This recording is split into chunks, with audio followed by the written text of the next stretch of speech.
This is our third, can you believe, our third lipedema patient roundtable, where we get to discuss everything about lipedema from the medical viewpoint, from the personal viewpoint, the psychosocial impacts, everything lipedema. That's what we're all about. And why? Well, we care. Everybody that you see on this screen right now is committed to uplifting and helping the lipedema community. I am fairly new to this. I learned about lipedema in the last 4 to 5 months. And after immersing myself in this topic and getting to meet these amazing women, I am committed also to telling the stories and sharing the best information that we have about this topic. Without further ado, what I want to do is introduce our panelists so that we can get started on a conversation, because we have a hard stop at 8 p.m. and I don't want to waste any more time talking. So we have Cheryl Scoledge, Lipedema and Food Sensitivities. We have Siouxie Boshoff, Lipedema Living. We have the Lippy Butterfly, Angelique Charles, yay. We have Pattie Cornute, Lipedema Fitness. Pale Ginger Pear, she's our star, Cara Cruz, and we're so honored to have Dr. Lindy McHutchison with us again to answer your medical questions. This is awesome. I already am getting questions in from the audience, and we received many already in advance of tonight's, I want to say episode. In advance of today's round table, Kim Wilson from Campbell River, British Columbia, Canada says hi. So we're waving to you, Kim Wilson. We are so glad that you are with us. So personal confession to start out. I went to my doctor's office, and now that I know about lipedema, I feel like I see it everywhere. And I looked at the receptionist and I said, oh, I think she has lipedema. And I sort of bit my tongue because I didn't want to say or do anything inappropriate. And this is a question I want to start out and put out to the panel. When you think someone might have it, do you say something? Is there an appropriate or gentle or kind way to say something? I want to start with you, Dr. McHutchison, but then I want to talk to everybody at the round table. And oh my goodness, we have a rock star in our midst. Dr. Karen Herbst has shown up to grace us with her presence. Hello, Dr. Herbst. Wonderful to see you. So I'm going to still throw to you, though, Dr. McHutchison. How would you answer that question? Is it appropriate to approach someone and say, maybe you have lipedema? Actually, it's pretty interesting because we've actually been trying to do lipedema awareness in the Raleigh-Durham area. And one of the things we started with was, do you have lipedema, with some little cards that look like this? And no one responded because they don't know what it is. And it's sort of like if you were passing a card that said, you know, do you have ulcerative colitis, or do you have Hashimoto's thyroiditis or something? Then you would say, no, I don't have it. And you would walk right past it, right? So, also, our lipedema patients brought the same question up. They said, we are so uncomfortable going to people. So we have changed the approach, and we actually have a card that we give to people to give out. And I think it's going to show it backwards. But it says, instead of do you have lipedema, this is more of a spread the word. We don't know if you have it or not, but we're trying to spread the word about this condition. And here we want you to help us we want you to spread the word.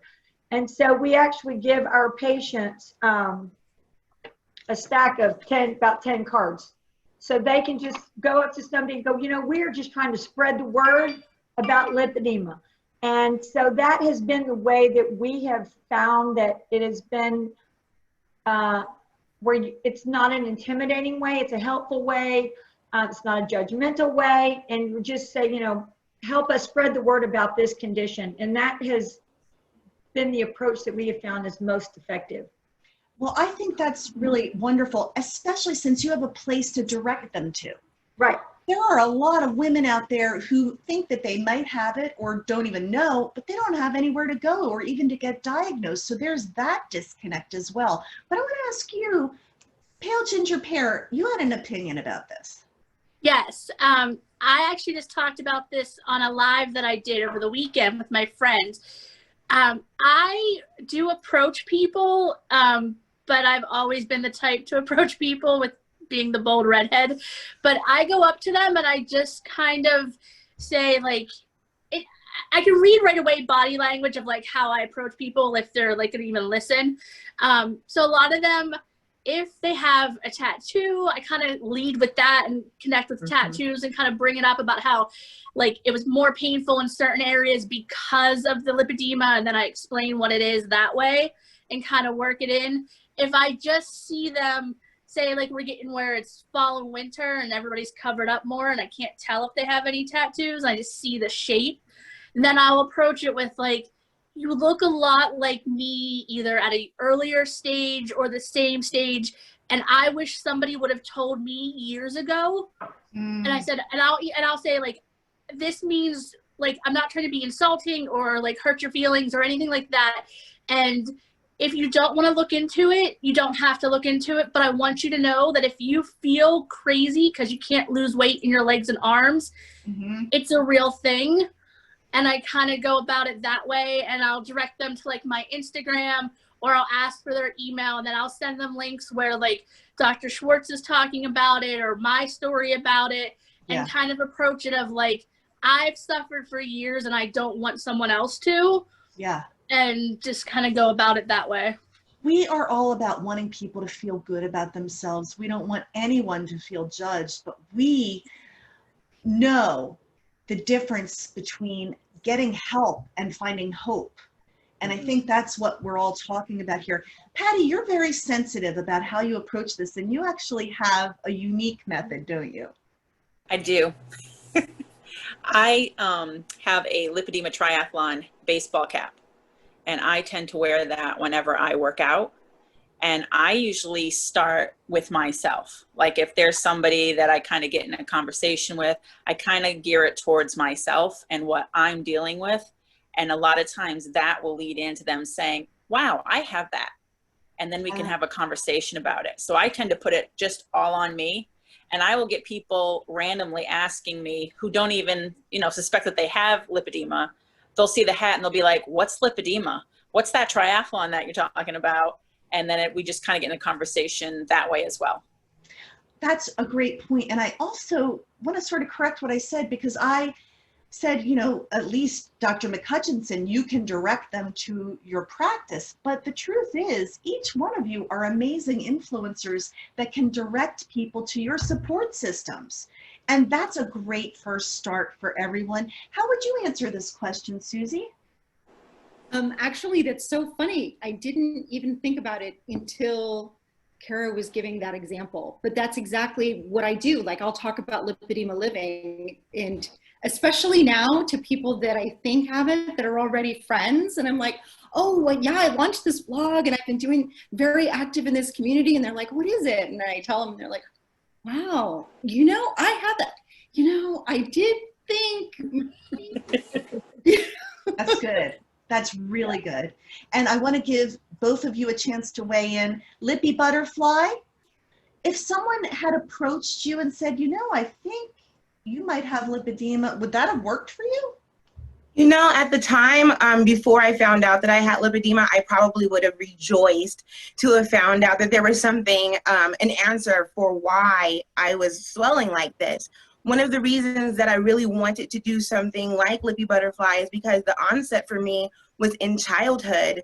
And I felt like if we could have caught it soon enough, we wouldn't have gotten to the point where I lost my mobility. So one of the things that I try to do is when I find children that are shaped bottom heavy, and I think that we know that in the African American community, sometimes that shape is a little bit more common. So I try to let their parents know in a way that the formation is due to fluid retention, like in a way that they'll be able to understand until I can get them to the point of understanding lipedema. I think especially when you're dealing with children, sometimes you don't want to put out diagnosis to their parents. It's a little bit alarming, but I try to get them to a point where they can see other people in their journeys. I'll send them to some of the pages of the ladies that are in this panel and some of the other women that I know that are out in the community, and let them see that there's help out there for us, even at adolescent ages.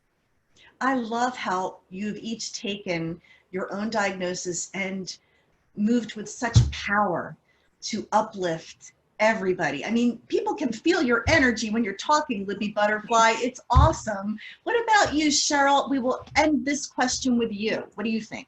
Sure. Well, similar to Lippy Butterfly, Angelique, I do wish that someone had told me in my earlier years. Boy, that would have solved so many things. It answered so many questions. But I kind of recently did get kind of burnt trying to talk to someone about lipedema. So it is kind of touchy. It does take a bit to make sure. So one of the things that I did, I put together a t-shirt because a number of years ago, one of the eating programs I did that I was successful on, they had a t-shirt. And that was one way that I was able to engage with people because they saw the t-shirt and they would ask about, you know, how I lost so much weight and, you know, whatever the t-shirt said. So I did something similar so that I can engage with people. So very similar to what Pattie was saying with her baseball cap.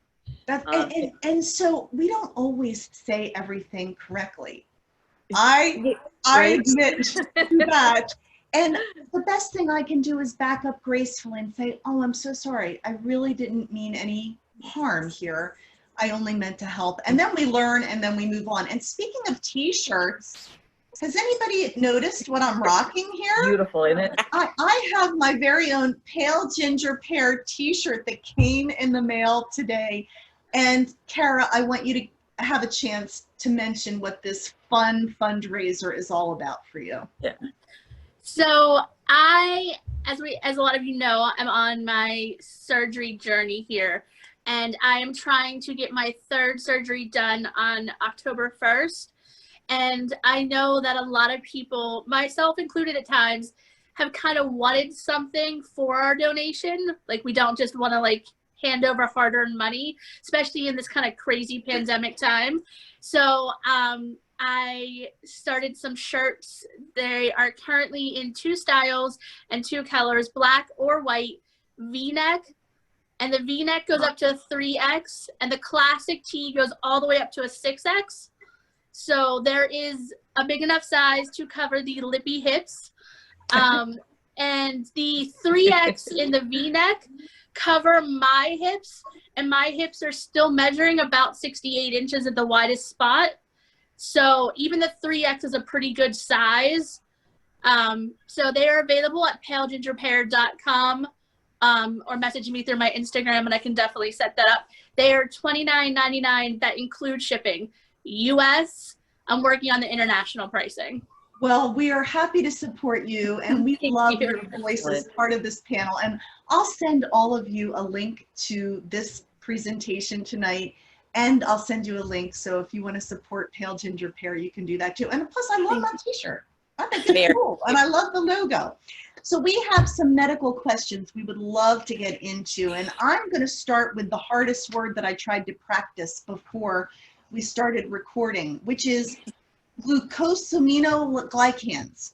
Glucosaminoglycans and hyaluronic acid and their roles in the body. This question came in from one of your followers on your respective social platforms. The question is, they call these GAGs and the HA, if they are bound in the gel-like fluid that is lipedema tissue, is that what causes us to have less of these substances available for use in the body for their intended purpose, which is reducing inflammation and stiffness, cushion joints, and maintaining viscosity?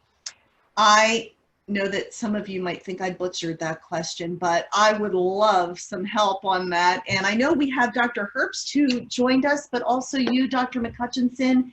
Anything you want to say about this topic of glucosaminoglycans? Well, the thing about the glycosaminoglycan gel that's in between the fat tissue cells is that those glycosaminoglycans as part of proteoglycans, are upregulated in lipedema and lymphedema. And so you don't take from another part of the body to upregulate it between the fat cells. It's your body just makes more. And once the excess fluid goes down, like if you pump or you wrap or you go swimming or you do a massage, then the signal to keep those glycosaminoglycans goes down, and then you can actually decrease glycosaminoglycans. So it's a fluid active process, and it certainly is not going to hurt your joints if you develop more of them in your lipedema tissue, which is what we're fighting against. Great answer. And also there is a resource, there was a webinar we did recently with Lympha Press that answered a lot of this in depth. I will send that link out to all of you as well.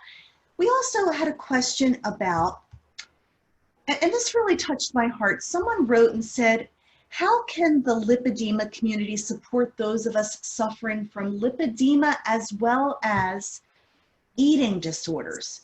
This woman says she's in recovery from 2 different eating disorders, and she finds it hard to find support that doesn't include going keto saved my life. And I'm using her words here.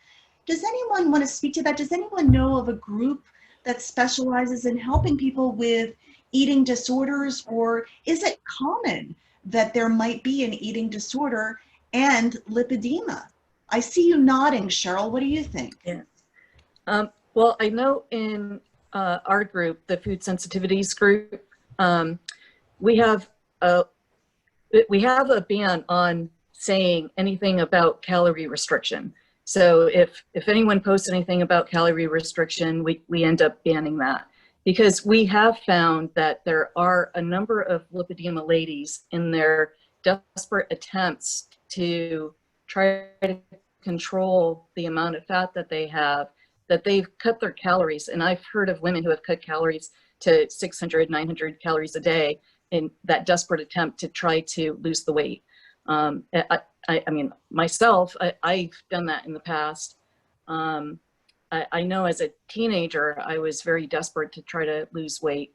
And so I do feel that a lot of teens and early adults are at risk for developing eating disorders like that. And I just got a comment in through the live chat saying about how, Pattie, your group has done an amazing job of avoiding the pitfalls of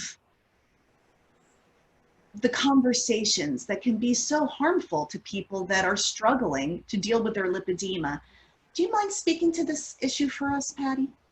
Sure. It's not able to be fully avoided. Anytime we get a new group of people coming into the group, that tends to be stuff that comes up again. So it's kind of a readjusting the point of view. We tend to be a very body positive group. We focus on fitness, being active and things of that nature. And we will get people saying, but diet is part of fitness and diet is part of this. And we understand that. We understand that nutrition is definitely important, and, clean eating is stuff that we do. And, lots of us in the group follow various styles and ways of eating that work for us. And we talk about it in that manner, and we try to avoid the before and after pictures and I've lost 60 pounds and this type of thing, because so many people for so long have tried to lose weight their whole lives. And they feel like they're still doing something wrong. So there's a lot of triggers in that, but it is definitely something that I'm constantly trying to remind people as those types of posts come up again.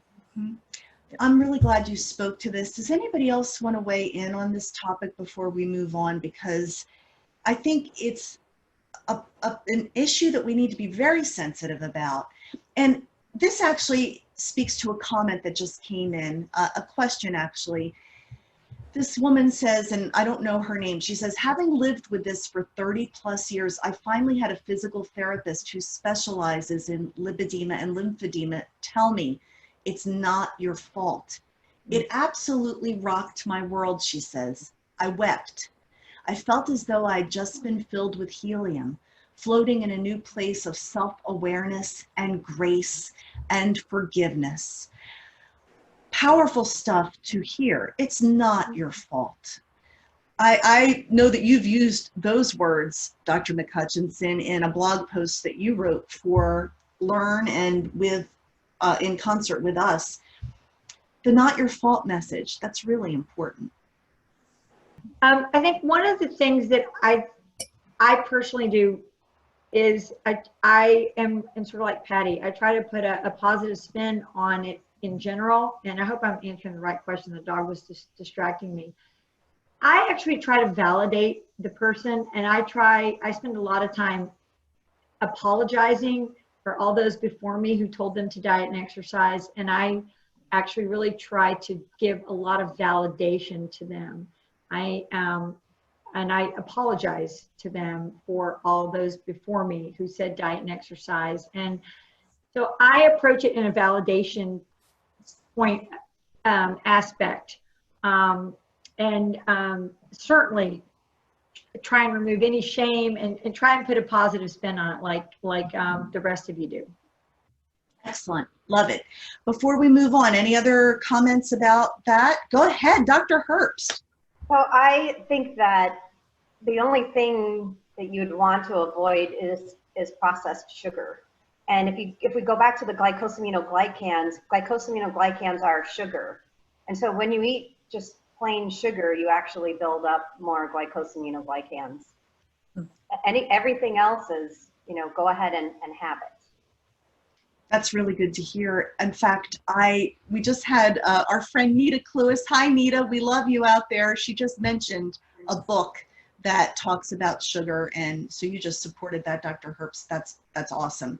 So what about vibration machines? Some of your followers said, we want to know your opinions on vibration machines. Susie, you're nodding. So what are you thinking? I was muted, sorry. I mean, for me, it's made a big difference. And I saw the talk that Dr. Herbst did with Debbie during Lipedema Awareness Month. And I had a whole body vibration plate that I used incorrectly, and I hated it because I had bruises all over me, and I was like, this is terrible. I'm never going to use this again.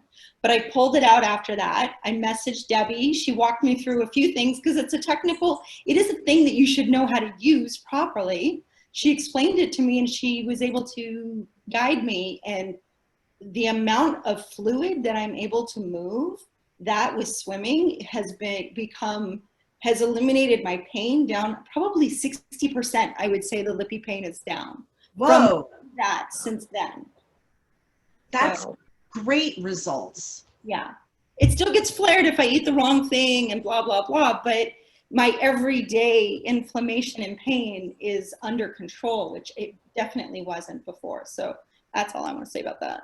Show of hands, who on this panel uses a vibration plate? Okay, wow, all right. So Jen has a question. She just texted in, is it okay to use when you're in physical pain, like if you can't walk without support kind of pain, a vibration plate? I would actually say yes, it is okay to use.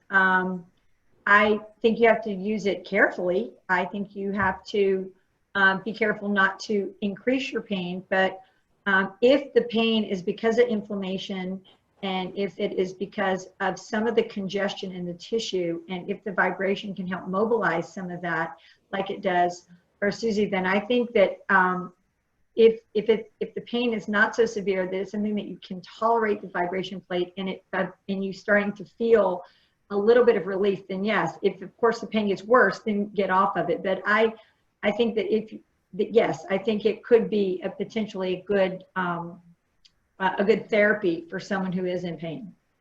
And is there a difference, and I know this is probably a basic question, between your basic vibration plate as seen on TV or something medical grade?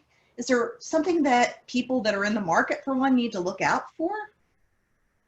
I have a really high powerful whole body vibration machine, but I also have one that you would buy on, what's that, QVC or, HSN, one of those. One of those, and it's very quiet. It doesn't shake the floor or make a lot of noise, and I find it still to be very useful. And you could sit in a chair and put your feet onto the vibration machine. So you wouldn't even need to stand, and it, you know, it would vibrate your feet and your lower legs. That might be helpful. The only thing I would say about pain is if you have pain in a prosthetic joint, probably not a great idea to use a vibration machine. Gotcha. Good. All right. Go ahead, Pal. So I have a vibration plate that was like $100 to $150 on Amazon. It's not the best. It's probably not the worst. I've used it for a couple years now, and when I first started out, I was concerned if I was close to the weight limit on it, so I didn't want to stand on it. Mm-hmm. So I would sit with my feet on it, or if my thighs were really bad and hurting, or my like saddlebags, I would put it on the couch and lay my leg on it like long ways and just let it vibrate under the base of my thigh. And the difference even just doing that made was huge. That's really good to know. Are you, Pattie, did you want to jump in about the vibration plate? I actually purchased one in 2014 at the FDRS conference.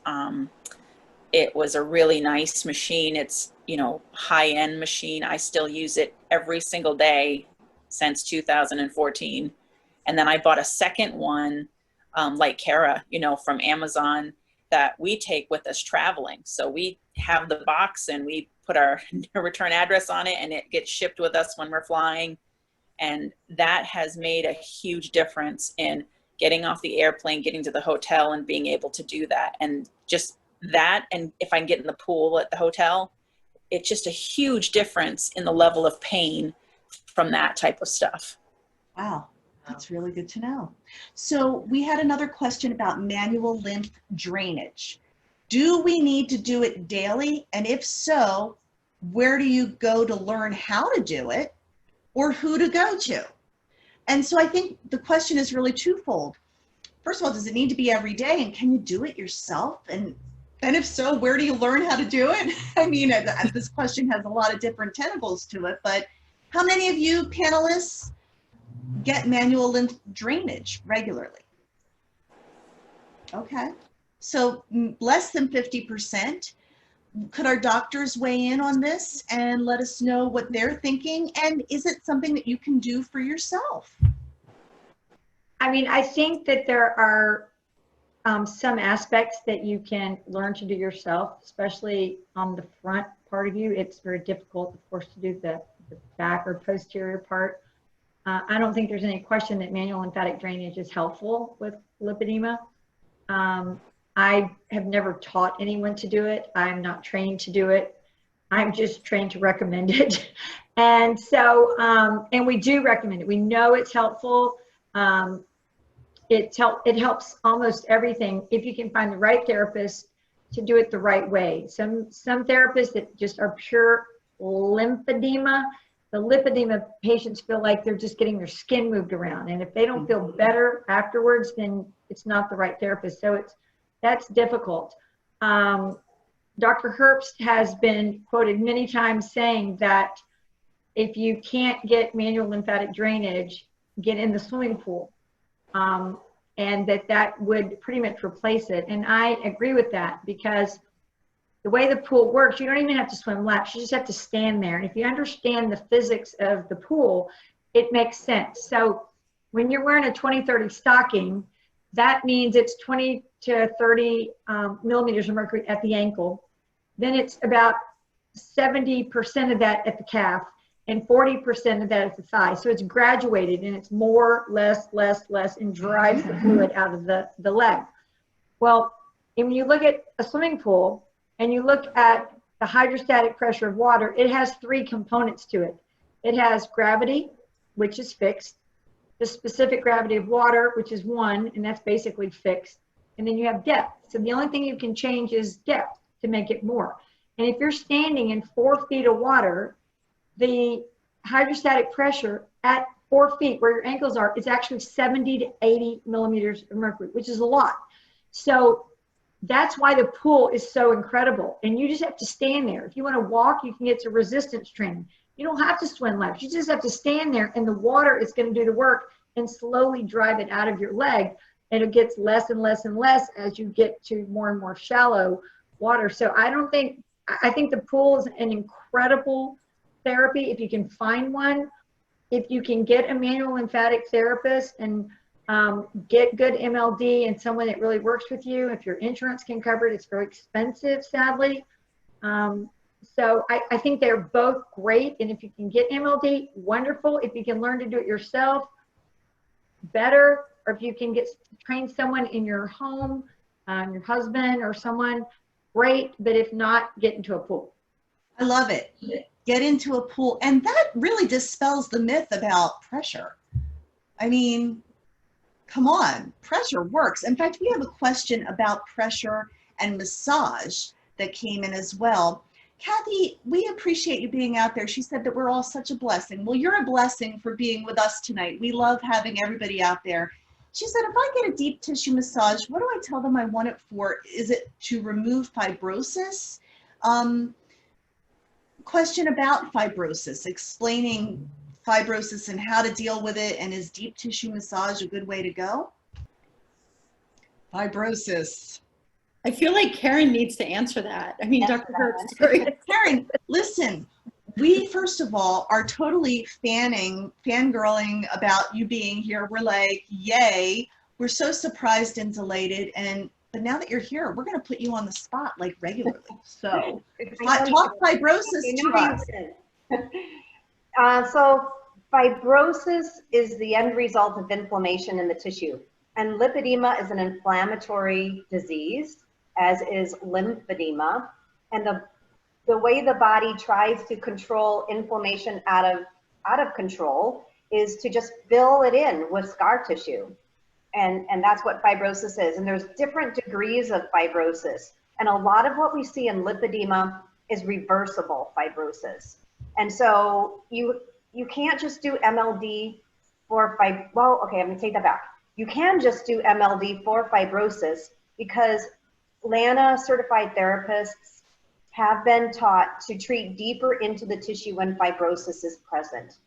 And now any therapist who really knows lipedema now knows that they have to go deeper into the tissue because that fibrotic tissue is very deep. And if you have fibrosis in the tissue doesn't move like it should, and it pulls and tears, and that's part of the pain. So and you want to treat that fibrotic tissue in layers. You don't want to just go deep, like with the fascia blaster. You don't want to just like plow through your fat and go right down to the fascia.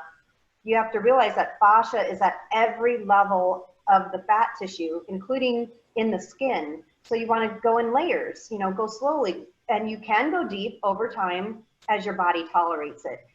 So deep treatments into lipedema tissue are important to do, and there's all sorts of ways to do it. And what works for one person may not work for another person. So you have to figure out the best treatment for you. And it may be a deep tissue massage, it may be quadrivis therapy, it may be a fascia blaster, it may be a gua sha tool, it may be a manual lymphatic drainage therapist who goes deep. Whatever you can do, and you can do this at home too, but the more tissue you have, the harder that becomes. And so, I agree with, was it Angelique, that we have to get this treated early so it doesn't progress and advance. And even if it's there, I mean, the lippy shape, the lippy shape is actually very beautiful. If we could just keep it the way you want to keep it. But when it alters your mobility and when it causes you pain, that's when lipedema becomes a problem. And when it's fibrotic, it's a problem. You mentioned so many tools in the toolbox, and this is an important point to underscore. Listen to your body. Your body is different from everyone else's. Listen to your body, do what feels good and right to you. And we also have a person who asked if she could speak. S. Darley, I'm going to allow you to talk, S. Darley. I feel so powerful. I can hit a button and say, you may talk, S. Darley. What would you like to say? I didn't ask to talk. I had questions I put on the thing in regard to excuse me, in regard to trigger points and the relationship of trigger points to fibrosis and or MLD.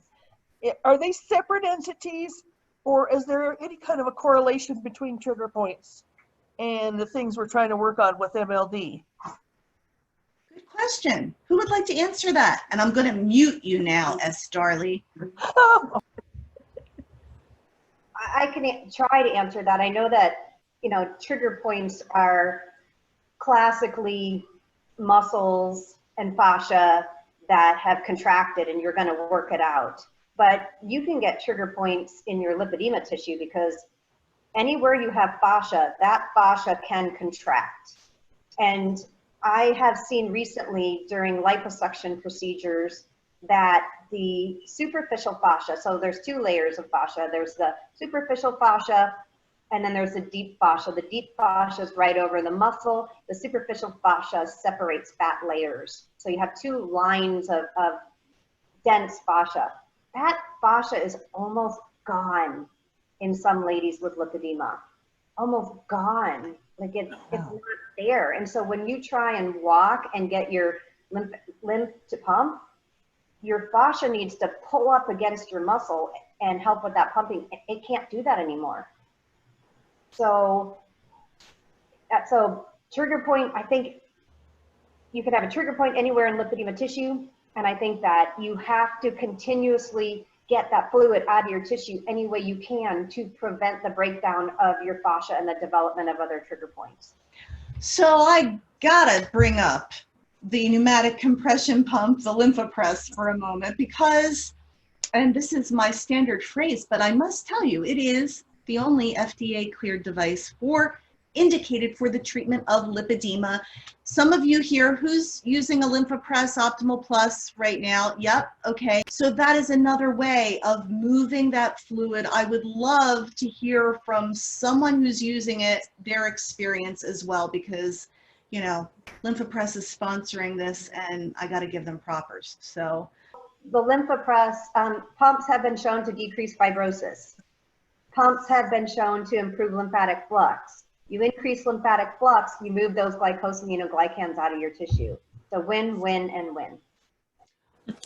I could hug you right now, Dr. Herbst. That was so well said. And what we've seen is real. Okay, so here's the deal. And someone asked me to explain, Brenda, why are you doing this? I will tell you why. When I found out that our company had a device indicated for lipedema by the FDA, I'm like, well, that's great.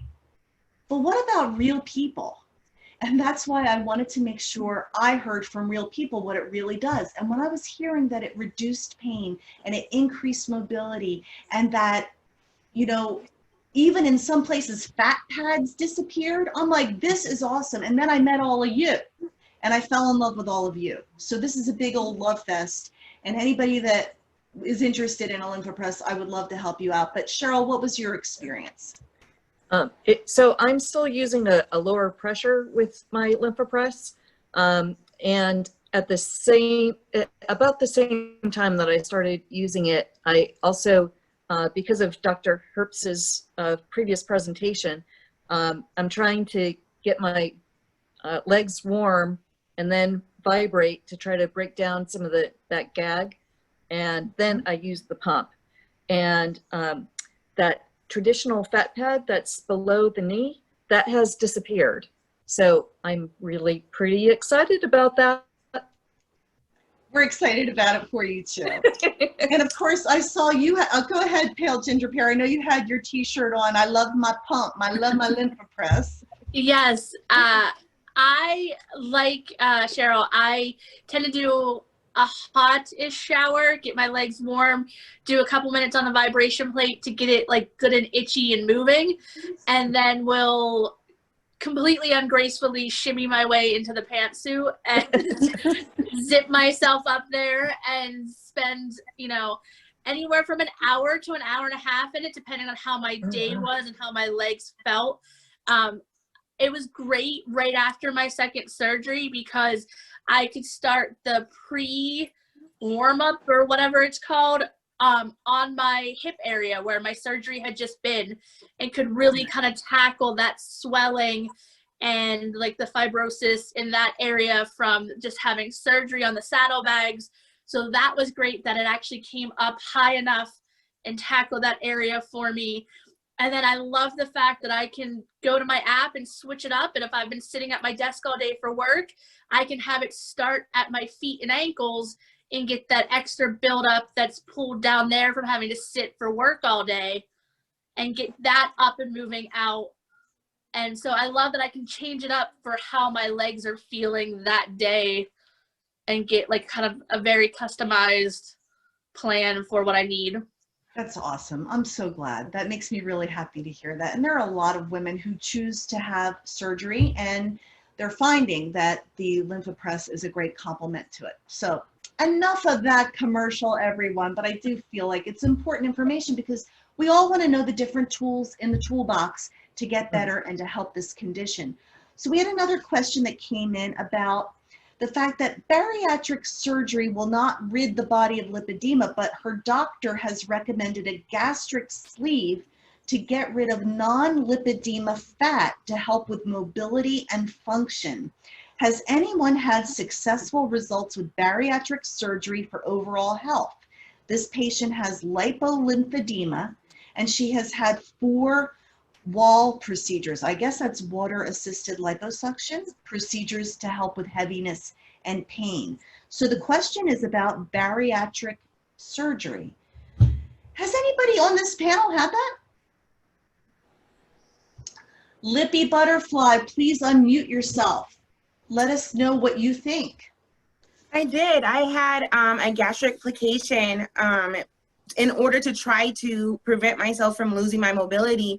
My lipedema had gotten so out of control, and I believe if you've seen the story, there's pictures of how big the boulders were on my legs. It was almost impossible for me to walk. So I figured that the best thing to do would be to get weight loss surgery. Everyone that I went to and asked, is this lymphedema? Is this lipedema? Everyone said it was absolutely not, and I just needed to have weight loss surgery. We went with that path, but then a few years later, I still lost my mobility because we weren't progressing with the lipedema. So I'm not really sure if the calorie restriction is going to help with the weight loss and things like that. But I do know that it's way more important to tackle the lipedema stuff. I know that it's way more important to make sure that you're handling your lymphatic system way more than the huge restriction. In addition to that, I also dealt with severe anemia because of the weight loss surgery. And I feel like the malnutrition that comes about sometimes with that drastic of a surgery ends up being more of an issue than you're already dealing with now. Wow, that's a really interesting perspective. Do you have anything you want to add to that, Dr. Herbst? I have seen good outcomes and bad outcomes. When I think of all the bariatric surgeries, the gastric sleeve would be the safest because it's only a restrictive procedure. It doesn't affect your absorption, which is good. And when I see ladies with lipedema starting to get bigger and bigger, and their indices for their metabolism just starts to get off, and they are at greater risk for getting prediabetes and diabetes, and they're doing everything. They're exercising more than I ever would. They're eating better than I ever would. They're trying so hard and it's still not working. In that case, it may not be a bad idea to get some help by bariatric surgery. But we know that if you have fibrosis of any fat tissue, whether it's fat tissue from lipedema or fat tissue from other non-lipedema obesity, it's not going to go away with bariatric surgery. So I think we need to, if we're going to recommend bariatric surgery for women with lipedema, we have to prepare them. And you do that by decreasing the fibrosis in the tissue, and then you can send them on to bariatric surgery. And who knows, if they get enough treatment of the fibrosis, maybe they don't need the bariatric surgery anymore, because maybe all the work that they're doing could then reduce the tissue. Nobody knows. Nobody's done these kind of studies. Oh, and these are just the kind of things that you want to sink your teeth into, isn't it, Dr. Herbst? I mean, your whole thing is research and really digging into finding out the answers. So we so appreciate the work that you do. We hang on your every word about it. I want to talk about blood pressure cuffs. I know this is a topic important to you, Cheryl. It's a question that came in from your Facebook group. It seems that high blood pressure readings are common among lipedema women, and many are put on blood pressure medication. However, it has been discussed briefly that automated blood pressure cuffs often give false readings for those who have lipedema tissue in their arms. Women report extreme pain with these cuffs as well, though this is often disbelieved or dismissed by their healthcare providers. Besides the potential of these false readings leading women to taking unnecessary prescription drugs, can you explain what is happening in the body that could be harming the lipedema tissues with automated blood pressure readings? Perhaps damage to fragile veins, leaking capillaries, or increased fibrosis? That was a very well posed question and very detailed. But it really is, it requires a medical answer. But I also know that, Cheryl, you deal with this personally. Well, and I'm going to try to keep it really short. I did have, this is something that's kind of close to my heart because I saw issues with automated blood pressure cuffs. I've had issues for a number of years.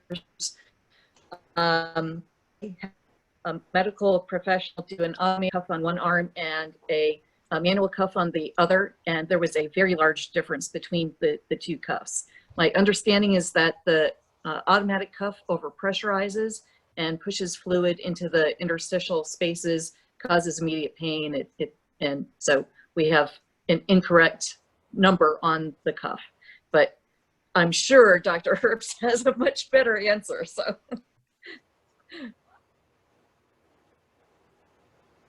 I can say that I use a wrist cuff on my ladies with lipedema, but if they have a cuff of lipedema tissue at their wrist, what am I doing? I'm causing the same problem, maybe with a little less pain than a blood pressure cuff on the upper arm. But there are now machines that are coming out that will measure your blood pressure without squeezing your tissue. So I think it's just around the corner.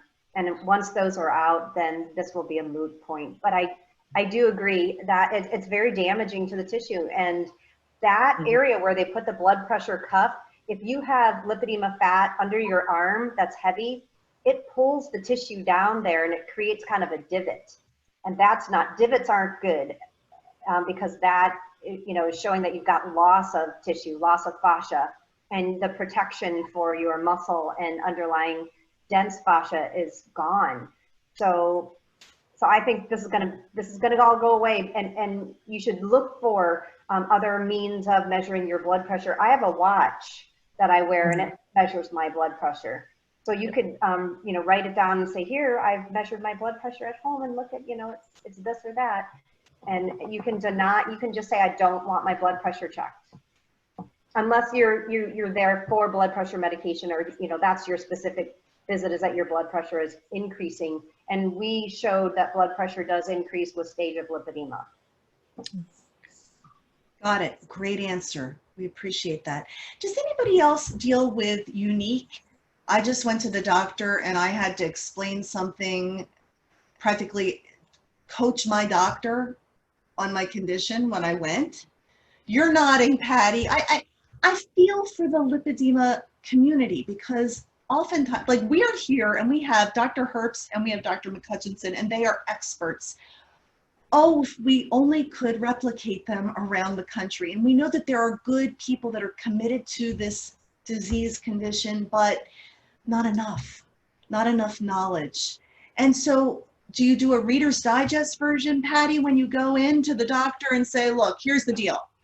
I have lipedema, 11% of the population has it, read up on it, what do you do? I actually bring a file with me. I just recently last year had to re-educate my primary doctor because she was a replacement for the one I had just seen the year before, who then retired. So I went through this whole process again, and she's lovely. She's great to have as a, you know, a primary care doctor. And she fully admits that she doesn't know anything about lipedema. So she's in the process of learning as we go. Luckily, I just found a trained physical therapist in my area, and I had an appointment with her a couple of weeks ago. And it had been almost 5 years since I was able to find a physical therapist in my area. And surprisingly, she was lovely as well. And I had seen her 5 years ago. She relocated back into my area, which was nice.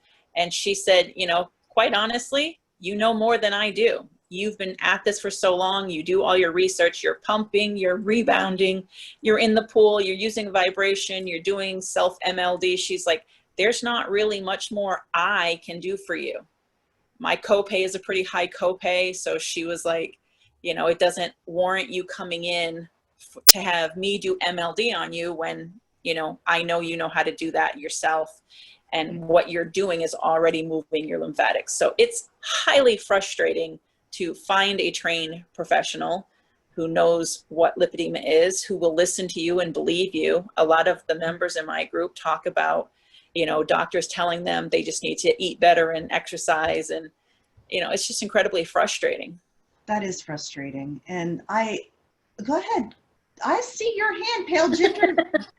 I will actually send you a link so you can send it out with the email about this. I have a link where you can search for LANA certified therapist in your area. My therapist had actually given it to me to be able to give out to people. So I am constantly like sending it out in DMs and all of that. So I have that I can give you. But yeah, it's really, really frustrating. I need to find a new like PCP, but I didn't want to try to find somebody new right before starting surgeries and possibly be denied getting surgery because the new person didn't know me long enough.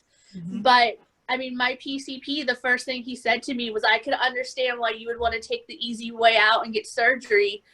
But, and I cut him off, and I was like, I find it funny that you say that, because every single time I'm in your office is pushing gastric bypass or gastric sleeve on me. So that surgery to lose weight is okay, but a surgery to actually help my condition is the easy way out. And he didn't have a response. He just kind of like changed the subject and like tried to like not answer me. I feel for you because that's insulting. Yeah, it was like, and his one of his residents that was training came in, and I was telling her about it, and she's like, oh, it's not a real condition. And I like grabbed my phone and I'm like showing her like all these different links, and I was like, I find it very, very insulting coming from another female to tell me it's not a real condition, and I hope nobody in your family gets it. Like, it was so frustrating. I know. Now listen, we've only got 6 minutes left, and I want to do some real quick questions for Dr. Herbst, and then I want to end up with a final thought from each of you to encourage our audience out there. Okay, so think about your encouraging thought for our audience. Dr. Herbst, LANA therapist Linda Ann Kahn is on the line here. She says they don't always know about lipedema. What's the difference between VADR and LANA therapists? Can you give a quick answer to that? Yes, well, there's different methods of training on how you are going to treat the tissue, and VADR is one of those methods. But if you want to get certified as a lymphedema therapist, you would get certified by LANA. So LANA is a certification, VADR is a type of treatment that you use on the tissue. And can I just say that all of you guys are experts. I learned so much from you. You are experts on yourself, and you are on those boards, and you're talking to so many people. You know way more than us. And thank you so much for educating me on your lives and like all the cool things that you're trying, because that we get ideas from you, and that's how we move forward to test them. So thank you so much. That is so gracious of you to say, and I agree. These women are absolutely amazing. I am in awe of them. 2 more quick questions, Dr. Herbst. If fascia goes away, can it come back? Yes, it can, but you have to treat deeply into the tissue or you have to remove the lipedema tissue. And the Mm. only way I know how to do that right now effectively is by the, we call it modified suction lipectomy. We don't like to say liposuction anymore because that's cosmetic. Okay. And I think there's different ways of doing modified suction lipectomy, but you really want to remove as much as you can, as safely as you can. Got it. And someone had a question about the Lympha Press and the right pressure to deal with fascia. I know that we start out at 30 to 40, but do you have any recommendations on that? Of course, your doctor would prescribe what's appropriate for you, but. I think any pressure is good for fascia because fat is fascia. And if you want to get down to that deep fascia around the muscle, then you're going to have to use higher pressures. And Gotcha. you just want to make sure you do that safely. You don't want to squeeze it and cause damage to the tissue. Just like you don't want to take a fascia blaster and go, plowing through. You want to kind of work your way down to that deep fascia. So we're getting these nice messages in chat for people saying they appreciate us, but no, we're not done yet. We're going to go around the table and give you a jolt of encouragement. So are you ready? Because if you've had a really rough week already, if you need to get over the hump day, this is your time, lipedema women. We are going to encourage you now. So I'm going to start with you, Cheryl. Give them a jolt of encouragement. Okay, I heard this recently. You're like a pineapple, so stand tall and wear a crown. I love that. That's perfect. Lippy Butterfly, what would you say to encourage everybody out there? I'm currently working with my nutritionist, Kelly Maynard, and one of the things that we're talking about over and over and over again is giving yourself grace. Like, there's already so much stuff that you're dealing with on a day-to-day basis, chronic pain, difficulty walking, people not understanding what you're actually dealing with. So give yourself the grace that you need to continue on. Don't beat yourself up. Don't tell yourself nasty things. Speak to yourself kindly and be gracious to yourself. I'm already encouraged. All right, Siouxsie, you're up. So what I want to say is, first of all, this group is so amazing. And I'm total fangirl over here, being on this with Dr. Herbst. I can't even tell you. And all I want to say is this last month, I tried to watch every webinar I could in June when we had Lipedema Awareness Month. And for those of you that are struggling and you think that this is the end or that it's impossible or that it's difficult or that your life has to be really, really stressful, I'm here to tell you that there are so many things that we can actually do right now to fix it. And go on her channel, the Lympha Press, the Lipedema ladies, and watch that hour-and-a-half interview with Dr. Herbst. I don't know how many people I've sent it to about about the deep tissue massage, inflammation, and the correlation between diet. And I don't mean losing weight, I mean legitimately inflammation. Yeah. So these things blew my mind, and putting those little things into practice were amazing. The thing about being in the pool, like the pressure. I know, that is so good. I know, and my time is wasting, so I'm going to you, Pattie, next. Go for it, Pattie. I'm going to tag on to that. I'm going to say, don't lose hope. There are brilliant people like Dr. Herbst and Dr. McHutchison, and they're doing all this wonderful research. And every day we're learning more and we're advancing stuff. So get in your groups, share what you're trying, share what's working, what's not working, and don't lose hope. And Pale Ginger? My message is, don't feel guilty for getting the treatment. Don't feel guilty for spending the money that you need to for the massage or the treatment or the Lympha Press. Like they tell you when you get on an airplane, put your mask on first before you can help somebody else. If you're a mom and you don't take care of yourself, you're not going to have the energy or be around to take care of the kids. You have to put the mom guilt to the side and tackle yourself. And this is why I love this community and I love these hours together. I'm hoping we can say same time next month, perhaps. I love our visits together. I would end with deep gratitude for your time. You are leaders and you are uplifters and you inspire me every day.